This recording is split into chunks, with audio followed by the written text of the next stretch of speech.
Hello everyone, welcome back to my channel.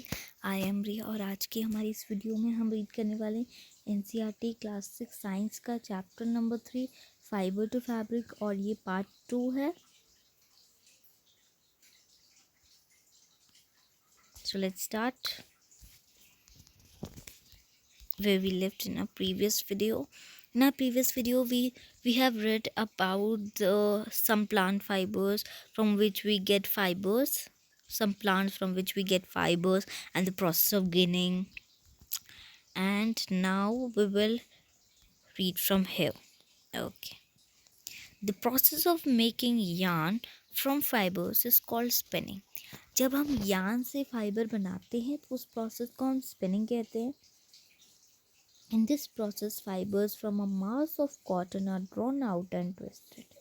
इस process में जो फाइबर्स होते हैं, फाइबर्स यानी कि जो प्लांट्स होते हैं, जैसे मैंने हमारी प्रीवियस वीडियो थी उनमें उसमें हमने पढ़ा था कि कैसे जो कॉटन है उसमें से फाइबर निकलता है, उसके बाद उसका यान बनाया जाता है, फिर यान से कैसे फैब्रिक बनता है.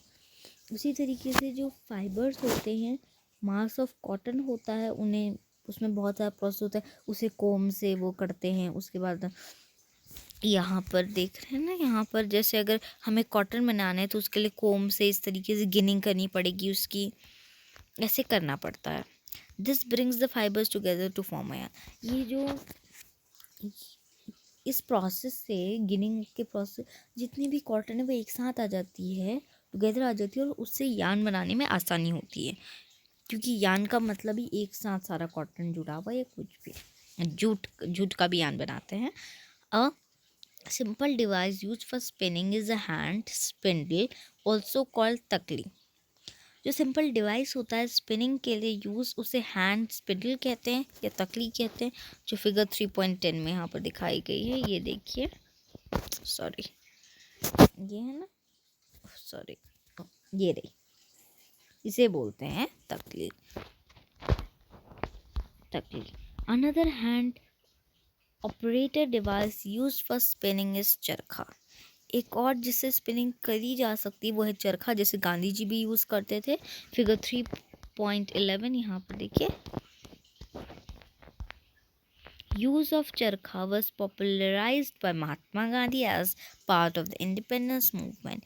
इसकी जो चरखा की पॉपुलैरिटी थी वो महात्मा गांधी की वजह से हुई थी और इंडिपेंडेंस मूवमेंट की वजह से भी. He encourage people to wear clothes made of homespun yarn termed as khadi and shun, imported cloth made in the mills of Britain. वो कहते थे कि हमें घर में बनाए हुए कपड़े पहनने चाहिए, ना कि इम्पोर्टेड जो दूसरे देशों से बनाए, जो दूसरे देशों में बनाए जाए. और हमें हमारे घर के जो हैं, जो हम चरखा वगैरह बनाते हैं, इन्हें हमें इम्पोर्ट भी करना चाहिए दूसरे कंट्रीज़ में. टू पॉपुलराइज एंड प्रमोट खड़ी, the government of India constituted a body called खड़ी एंड विलेज इंडस्ट्रीज कमीशन 1956. जो ये चरखा वगैरह, जो कपड़ा वगैरह बनाने का जो था, इसे और पॉपुलर करने के लिए जो गवर्नमेंट थी इंडिया की, उसने खड़ी को प्रमोट किया और एक बॉडी कॉन्स्टिट्यूट की बनाई जिसे खड़ी कहते हैं. खड़ी उसका नाम भी रखा. एंड विलेज इंडस्ट्रीज़ कमीशन, और विलेज और इंडस्ट्रीज़ भी बनाई बहुत सारी, जिसमें जो लोग हैं वो चरखा के थ्रू बना सके, जो 1956 में बनाई थी. Spinning of yarn on a large scale is done with the help of spinning machines. अगर बहुत सारा यार्न बनाना है तो उसके लिए तो मशीन्स की ज़रूरत पड़ेगी. थोड़ा बहुत बनाने के लिए तो हाथ से कर सकते हैं, लेकिन ज़्यादा तो नहीं कर सकते, इसलिए मशीन्स का इस्तेमाल किया जाता है. After spinning yarns are use for making fabrics. Spinning करने के बाद यार्न्स की उन्हें फैब्रिक बनाया जाता है. जैसा कि मैंने आपको बताया था, फाइबर से पहले यार्न बनाया जाता है, फिर यार्न से फैब्रिक्स बनाए जाते हैं. Yarn to fabric.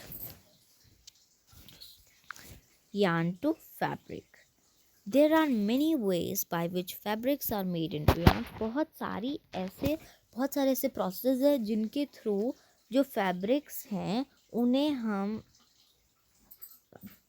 There are many ways by which fabrics are made from yarn. Sorry, बहुत सारे ऐसे प्रोसेस हैं जिनसे हम यार्न्स को फैब्रिक में कन्वर्ट कर सकते हैं.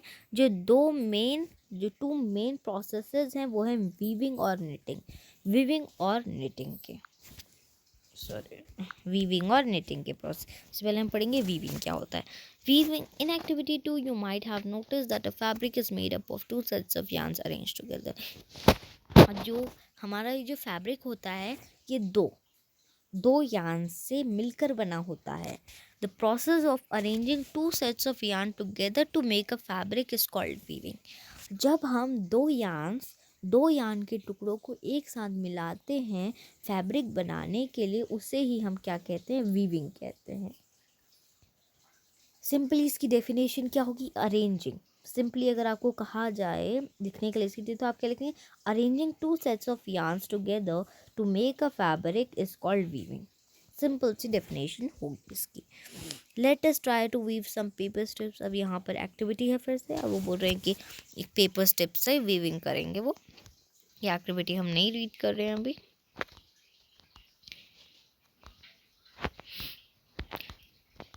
In a similar manner, 2 sets of yarns are woven to make a fabric. The yarns are much thinner than our paper strips. Of course, weaving of fabric is done on looms.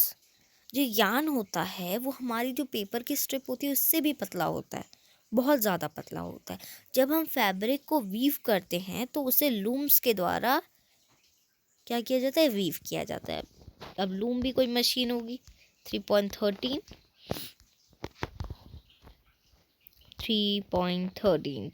यहाँ पर 14 है ना, ये वाला figure है। इस तरीके से किया जाता है। यहाँ पर ये कुछ कोम वगैरह से करी, इसी तरीके से जो वीविंग है उसका प्रोसेस भी होता है। हैंडलूम, हैंड मतलब वो क्या, हाथ से करते थे लूम करना हैंड से। The looms are either hand operated और पावर ऑपरेटेड। हैंड यहाँ पर इसीलिए लगा दिया फिगर में क्योंकि जो वो लेडी है वो अपने हाथों से करी, लेकिन जो ये लूम का प्रोसेस होता है ये मशीन्स के द्वारा भी ऑपरेटेड हो सकता है। अब हम पढ़ेंगे नेटिंग। नेटिंग तो सबको पता है, बुनाई को कहते हैं knitting. Have you notice how sweaters are knitted? आपने देखा होगा स्वेटर्स कैसे बुनी जाती है। इन निटिंग अ सिंगल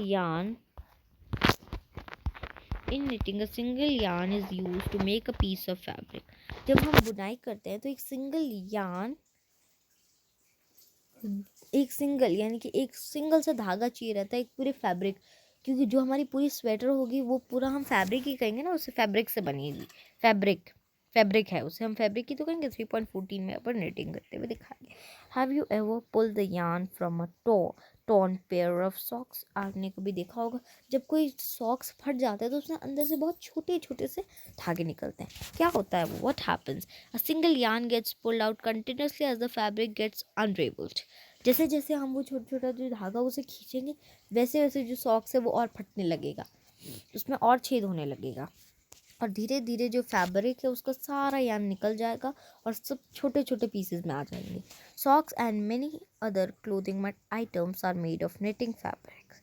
जो सॉक्स हैं और भी हमारे जितने बहुत सारे ऐसे आइटम्स होते हैं जो निटिंग के द्वारा बनाए जाते हैं, are made of knitting fabrics. Knitting is done by hand and also on machine.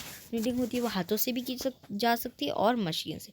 पहली wants to know if you have seen any fabrics that are made of the fibers on the outer covering of coconut. What are these fibers normally used? पहले ये जानना चाहती है कि क्या हमने ऐसे फैब्रिक्स देखे हैं जो fabrics that are made of the fibers on the outer covering, ऐसे फैब्रिक्स जो कोकोनट की बाहर की कवरिंग से बने हो fibers. What are these fibers normally used for? ये फाइबर्स किसके लिए नॉर्मली यूज़ किए जाते हैं, अब वो ये जानना चाह रही है। Weaving and knitting are used for making different kinds of fabrics. Weaving और जो निटिंग है ये दोनों ही processes different kinds of fabric बनाने के लिए। These fabrics are use for a variety of clothing materials. जो फैब्रिक्स है इन्हें अलग अलग क्लोथ्स के आइटम्स बनाने के लिए यूज़ किया जाता है। History of clothing material. Have you ever wondered what materials people used in ancient time for clothes? आपने आजकल तो बहुत ज़्यादा टेक्नोलॉजी होगी, नए नए टाइप्स की चीज़ें आती हैं, लेकिन जब एंशियंट टाइम्स में कपड़े वगैरह भी नहीं थे तो लोग क्या मटेरियल्स यूज़ करते थे क्लोथ्स को बनाने के लिए? It appears that in those times people used the bark of big leaves of trees or animal skins and furs to cover themselves. पहले ज़माने में कपड़े तो होते ही नहीं, उनके पास इतना दिमाग तो खैर था, लेकिन इतना उन्हें उस टाइम पे लोगों को पता नहीं था कि ऐसे भी होता है। तो उस टाइम पे लोग क्या करते थे कि जो ट्रीज़ की जो पत्तियाँ भी होती है, पत्तियों को थोड़ा बहुत वो एडजस्ट कर कर, पत्तियों को थोड़ा बहुत जो किसी चीज़ से वो कर लेते होंगे उसे एडजस्ट, और जो ट्री, जो एनिमल्स की जो स्किन होती है, उनके जो फर होते हैं, उनसे अपने आप को कवर करते थे. After people began to settle in agricultural communities, they learn to weave twigs and grass into mats and baskets. जैसे पीपल जो है वो एग्रीकल्चर के रीजन में गए, तो उन्होंने जो बास्केट्स हैं, जो टोकरियाँ टाइप की होती हैं, उन्हें बुनना शुरू की. ग्रास से बुनते थे जब पुराना टाइम. अब तो प्लास्टिक्स की बहुत आने लगी हैं. Vines, animal fleas or hair were twisted together into long strands. These were woven into fabrics.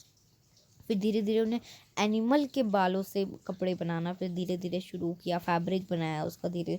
The early Indians wore fabrics made out of cotton that grew in the regions near the river Ganga. अब आजकल जो Indians है वो fabrics पहनते हैं ऐसे cotton के जो रीजन्स में ग्रो करते हैं रिवर गंगा के पास, यानी कि जो कॉटन है वो. Flax is also a plant that gives natural fibers. Flax एक प्लांट का नाम है जो एक नेचुरल फाइबर देता है. एंशियंट इजिप्ट में cotton as well as flax were cultivated near the Ganga. Cotton, जो इजिप्ट है वहाँ पर कॉटन और फ्लैक्स दोनों कल्टिवेटेड किए जाते थे रिवर नाइल के पास, and were use for making fabrics, और फैब्रिक्स बनाने में उनका यूज़ किया जाता था. In those days stitching was not known. जब पुराने एंशिएंट टाइम्स में स्टिचिंग तो लोग जानते नहीं थे. People simply draped the fabrics around different parts of the body. वो उन्हें इधर उधर अपनी डिफरेंट पार्ट्स ऑफ बॉडी में लगा लेते थे और उससे थोड़ा बहुत बना लेते थे अपने आप को ढकने के लिए. Many different ways of draping fabrics were used. Different types of fabrics उन्होंने धीरे धीरे सीखे, यानी कि धीरे धीरे कॉटन उन्होंने उगाना शुरू किया, फिर जूट वगैरह इन सब चीज़ों को उन्होंने वो किया. अभी तभी तो आजकल धीरे धीरे जब टेक्नोलॉजीज़ वगैरह आई, इसीलिए अब ह्यूमंस ने केमिकल्स के थ्रू सिंथेटिक फाइबर्स बनाना भी शुरू किया. With the invention of the swing needle, people started stitching fabrics to make clothes. अब जब जो निडल थी उसका इन्वेंशन हुआ, फिर धीरे धीरे लोगों ने स्टिचिंग सीखी और उनसे फिर क्लोथ्स को स्टिच किया. Stitched clothes have gone through many variations since this invention. जो स्टिचेस क्लोथ्स, अब जब से लोगों को स्टिचिंग है वो डिफरेंट टाइप्स की क्लोथ्स बनाए, अलग अलग स्टाइल के बना रहे हैं. But is it not amazing that even today sari, dhoti, lungi और turban is use as an unstitched piece of fabric. लेकिन आजकल भी जो साड़ी होती है, धोती होती है, वो एक अनस्टिच पीस है फैब्रिक का. Just as there is a large variety in the food eaten all over the country, a large variety exists also in fabrics and clothing items. जैसे हमने अभी जो हमारा चैप्टर नंबर 1 था जिसमें हमने प्लांट्स और ईटिंग फूड आइटम्स वगैरह के बारे में पढ़ा था, वैसे ही पूरे इंडिया में क्या बहुत सारी कंट्रीज़ में जितनी खाने में वैरायटी है उतनी ही कपड़ों में भी वैरायटी. अलग अलग जगह का अपना अपना कपड़े पहनते हैं लोग. जहाँ साउथ की बात करें तो वो लुंगी वगैरह पहनते हैं. अगर हम इधर उधर जाएं तो कोई साड़ी पहनता है, कोई अगर हम पंजाब साइड जाएं तो वो पटियाला सूट वगैरह पहनते हैं, उसी तरीके से पहनते हैं. अब यहाँ पर ये जो लास्ट है, यहाँ पर हमें बताया गया है कि कैसे जो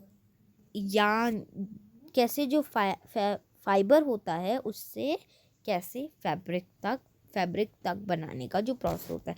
सबसे पहले कॉटन रोल्स होती हैं, कॉटन रोल्स. उसके बाद फिर गिनिंग का प्रोसेस होता है जो मैंने आपको बताया था, कोम से होता है वो. उसके बाद होता है हमारा फाइबर. गिनिंग के बाद फाइबर आता है. सबसे पहले तो वो कॉटन को उगाएंगे. कॉटन को उगाने के बाद उसमें से जो बॉल्स होंगी वो निकलेंगी. उसके बाद उन बॉल्स को निकाल के उन्हें गिनिंग करेंगे. उसके बाद उससे फाइबर बनेगा.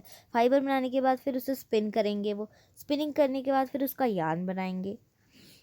यार्न करने के बाद क्या करेंगे, वो यार्न बनाने के बाद या तो वो उसकी वीविंग करेंगे, वीविंग के थ्रू उसको फैब्रिक में चेंज करेंगे, या निटिंग के थ्रू उसको फैब्रिक में चेंज, और एट लास्ट वो बन जाएगा फैब्रिक, लड़के हमारे पहनने के लिए एक क्लोथ बन जाएगा. सो आई होप गाइस कि आपको अभी अच्छे से समझ में आ गया होगा. अगर आपको कोई डाउट्स क्वेरीज हैं तो आप कमेंट बॉक्स में पूछ सकते हैं. And I will meet you all in my next video. Till then bye and take care everyone.